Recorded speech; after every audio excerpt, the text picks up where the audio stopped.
10 बजे से पहले पहले घर पहुंचो। तुम्हारी कनक भाभी साहब को पुष्कर छोड़कर आना है। हमारा सबसे बड़ा हथियार तो कनक थी। उमासा कनक को पुष्कर भेज रहे हैं और उनका फैसला कोई नहीं बदल सकता। हार गए मासी साहब। आपके फेंके हुए सारे पासे बेकार पड़ गए मासी साहब। आपकी साजिश की नींव तो इसी बात पर टिकी थी ना कि कनक बाल ब्रह्मचारी जी के सामने आए और उमासा से अलग होकर उसे उनकी सेविका बनना पड़े। पर यहाँ तो कनक घर से जा रही। खेल अभी खत्म करनी हुआ है। हमारा अगला पासा बनेगी पायल बींदनी।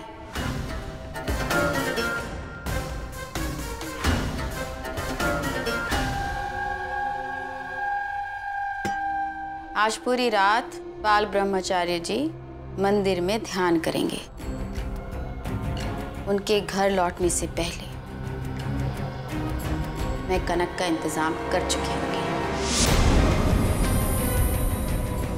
अब थे ध्यान से सुनो कि धन्य क्या करना है।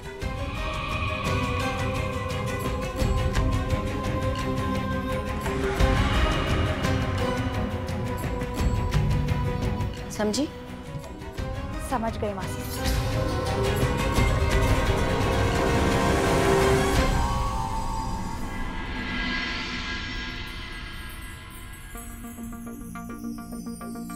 ये बैग किसका है? कौन जा रहा है?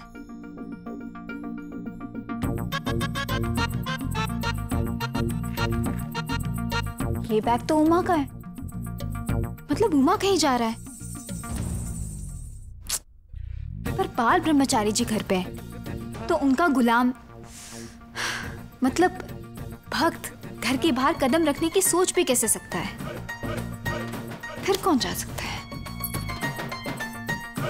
अरे वाह कनक, तू तो पैदाइशी इंटेलिजेंट है। इसका मतलब उमा बाल ब्रह्मचारी जी के साथ कहीं जा रहे हैं। चलो अच्छा है, भगवान की कृपा से कम इस घर में लगा कर्फ्यू तो खत्म होगा। नहीं तो उमा जैसा इंसान भी डरा डरा रहने लगा था।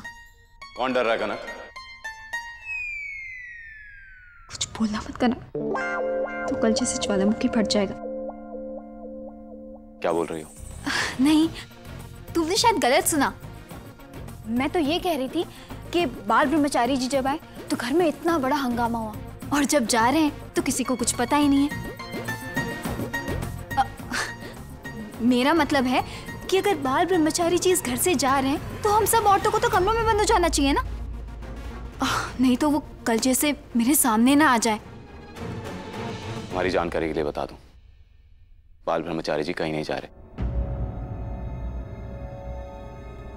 तो ये सामान किसका है? तुम्हारा।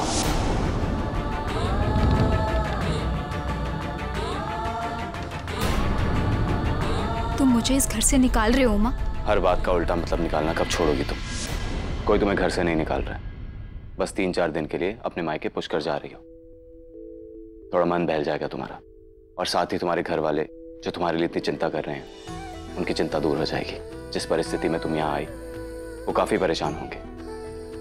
तुमसे मिल लेंगे, तुमसे बात कर लेंगे, तो उनका मन बहल जाएगा। साथ ही वो हो जाएगा, वो तुम क्या कहते हो, अचानक से कुछ हो जाने को। सरप्राइज।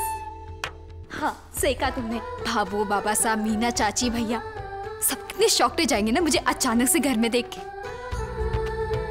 फिर मैं मेरा वाला डायलॉग मारूंगी, आज खुश तो बहुत होगी तुम।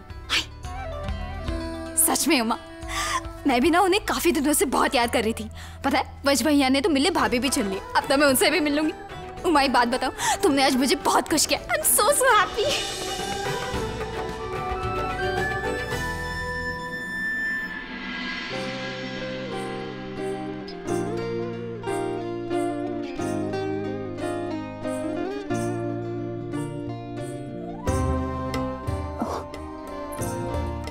सॉरी,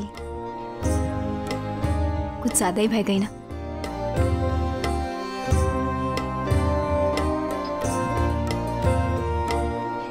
मैं तैयारियां कर। मेरा तुम्हें पुष्कर भेजने का मकसद कुछ और है कनक। ये राज किसी को पता नहीं चल सकता, तुम्हें भी नहीं। कनक की किस्मत बहुत अच्छी है कि उसे उमासा जैसे पति मिले। बहुत ध्यान रखते हैं उसका, बहुत प्यार भी करते हैं उसे। अब देखो ना, वो बाल ब्रह्मचारी जी के सामने नहीं आए, इसीलिए उसको पुष्कर भेज रहे। तुम जानती हो ना कि गलती से कोई औरत बाल ब्रह्मचारी जी के सामने आ गई तो उससे उनकी सेविका बनने से कोई नहीं रोक सकता, और वो भी जिंदगी भर। काश आदित्य सा तुम्हारे साथ होते आज, तो वो भी जरूर कुछ तुम्हारे लिए ऐसा ही करते। भगवान ना करे कि तुम गलती से बाल ब्रह्मचारी जी के सामने आ जाओ, वरना उनकी सेविका बनने से तुम्हें कोई नहीं रोक सकता। तुम्हारी जिंदगी यहीं खत्म हो जाएगी। शुभ शुभ बोलो पालोमी। अब कनक की किस्मत मुझसे ज्यादा अच्छी है तो इसमें मैं क्या कर सकती हूँ? मैं जानती हूँ तुम क्या कर सकती हो। मेरी बात ध्यान से सुनो। पता नहीं कनक दीनी साय ने कौन सी जादू की छड़ी घुमा दी है। जब से पता चला है कि वो अपने मैके जा रही है, मुंह फूला हुआ है जीजी का। जीजी को क्या बताएं कि थे जो कुछ भी कर रहे हो उसकी भलाई के वास्ते कर रहे हो। गलती से बाल ब्रह्मचारी जी की नजर अगर उस पर पड़ गई तो हमेशा के लिए उसे इस घर से जाना पड़ जाएगा। समझी जीजी? वैसे धन ने सही समय पे उसको संभाल लिया। हमारा कलेजा तो मुंह तक आ गया था। अच्छा, थी सारी मिठाई बीदनी के साथ भिजवा देना। इस तरह खाली हाथ जाना अच्छा नहीं लगे। मासी साहब, कल मैंने आपसे ऊंची आवाज में बात की, उसके लिए मैं आपसे माफी चाहता हूं। मुझे माफ कर दीजिए। बात मासी भांजे की नहीं, धर्म और अधर्म की थी। और मन में बहुत खुशी है कि हमारी दी हुई शिक्षा असफल को नहीं हुई। धने रिश्ते और धर्म के बीच धर्म को चुना। धर्म से बढ़ के कुछ को नहीं हुए। और मन में पूरा विश्वास है कि थे कभी भी रिश्तों के आगे धर्म को झुकने नहीं दोगे।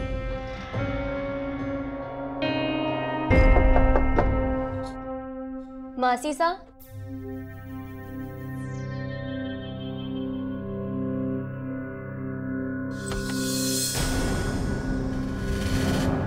क्या हुआ बीनीसा? थे रो क्यों रहे हो?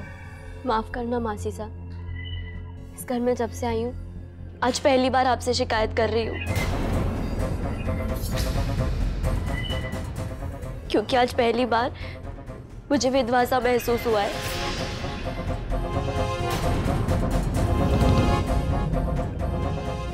मुझे उमा सा से उम्मीद नहीं थी। इतनी बड़ी बात हाँ के मन में आई कैसे? किसी ने कुछ कहा था इसे? मैंने सुना है मासी सा कि उमा सा कनक जीजी को मायके भेज रहे हैं, क्योंकि घर में बाल ब्रह्मचारी जी आए हुए हैं। सही सुना है धन्य। इसमें ऐतराज वाली कौन सी बात है? तो मुझे भी मायके भेज दीजिए। अगर घर में कोई नियम लागू हुआ है तो दोनों बहुओं के लिए एक सा होना चाहिए। कि घर में बहुओं में फर्क कैसा हो रहा है मासी सा? और कनक जीजी तो बड़ी हैं, उन्हें आगे बढ़कर जिम्मेदारी उठानी चाहिए ताकि छोटे कुछ सीख सके। पर यहाँ तो जिम्मेदारी आते वो मायके जा रही हैं।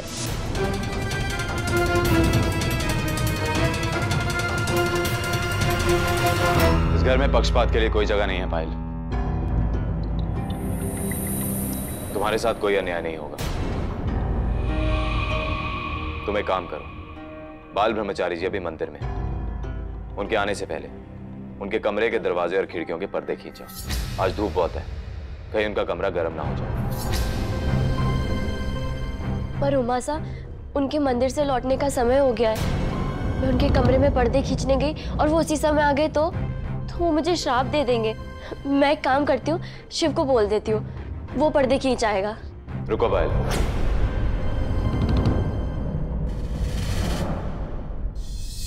बाल ब्रह्मचारी जी के कमरे के सारे पर्दे खींचे हुए हैं। अभी तुम्ही ने कहा ना, कनक इस घर की बड़ी बहू है, उसे आगे बढ़कर अपनी जिम्मेदारियां उठानी चाहिए। तो अपनी जिम्मेदारियां किस हद तक उठाती है ये तुम्हें कल देखना चाहिए था, जब बिना किसी सजा की परवाह किए वो दूध में गिरी छिपकली दिए बाल ब्रह्मचारी जी के होते हुए उनके कमरे में दौड़ी चली आई। ताकि मुझे या बाल ब्रह्मचारी जी को कोई तकलीफ ना हो।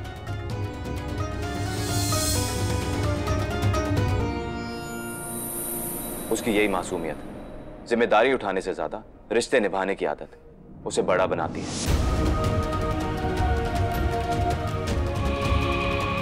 वो तुमसे रिश्ते में नहीं, मन, कर्म और वचन से भी बड़ी है। तुम्हें तो कनक की तरह मायके जाने की जरूरत ही नहीं, क्योंकि तुम तो बाल ब्रह्मचारी जी के डर से अपने कमरे से बाहर ही नहीं निकलोगी।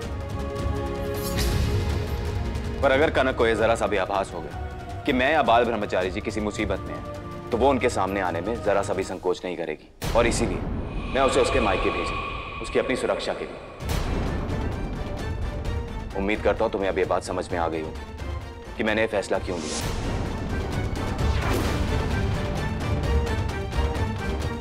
और आइंदा रिश्तों पर आरोप लगाने से पहले ये देख लिया करो कि तुम किसे कटघरे में खड़ा कर रही हो।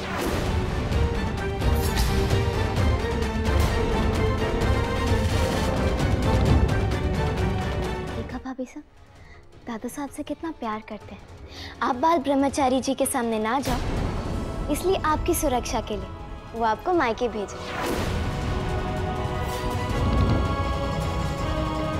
मैं पुष्कर नहीं जा रही हूँ।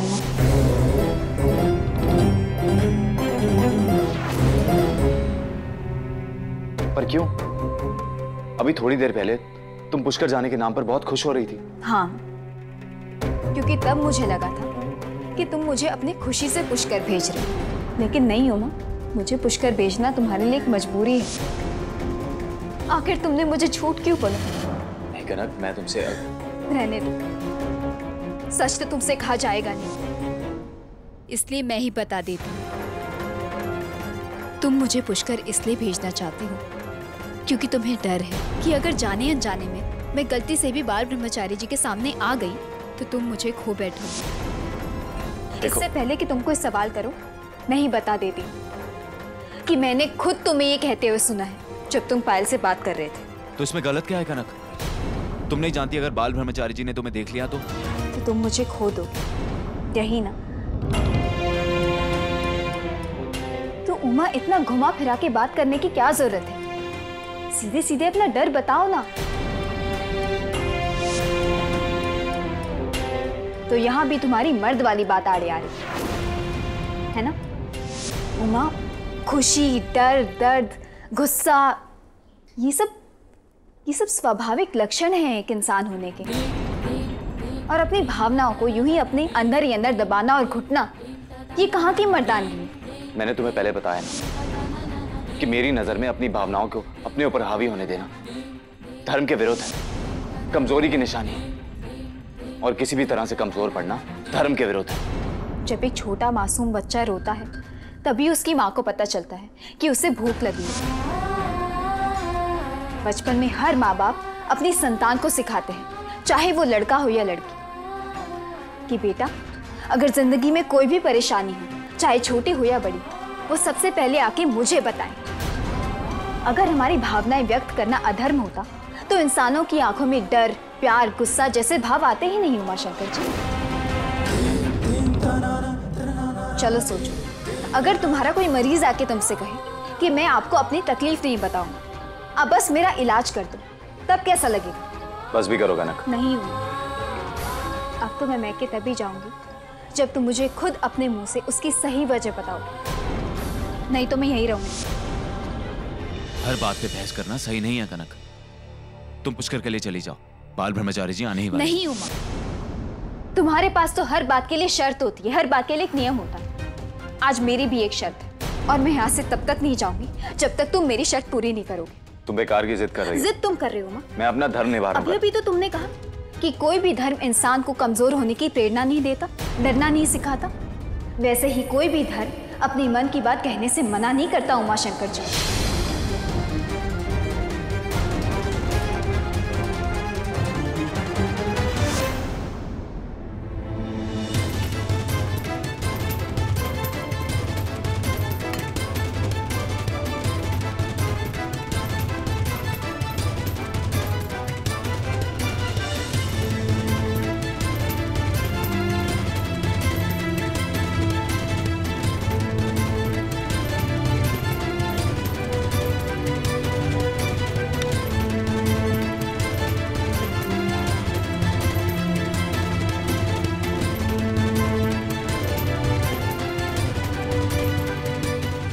ये 2 चीजें हैं तुम्हारे सामने, जिनमें से एक को तुम्हें चुनना है आज। ये किताब तुम्हारा धर्म है और ये सिंदूर की डिब्बी समझ लो तुम्हारी भावनाएं। मैं बाहर तुम्हारे फैसले का इंतजार कर रही हूँ। अगर तुम अपनी पत्नी को उसे खोने के डर से मैके भेज रहे हो तो ये सिंदूर की डिब्बी लाकर मेरी मांग में भर देना। मुझे अपना मन का सच बता देना और मैं तुरंत पुष्कर चली जाऊंगी। लेकिन अगर तुम अपने धर्म के अंधे भक्त हो तो इस किताब को उठा लेना। मैं समझ जाऊंगी कि तुम्हारे धर्म के आगे कोई भी चीज मायने नहीं रखती। ना भावनाएं, ना प्यार, ना परिवार और ना ही तुम्हारी पत्नी।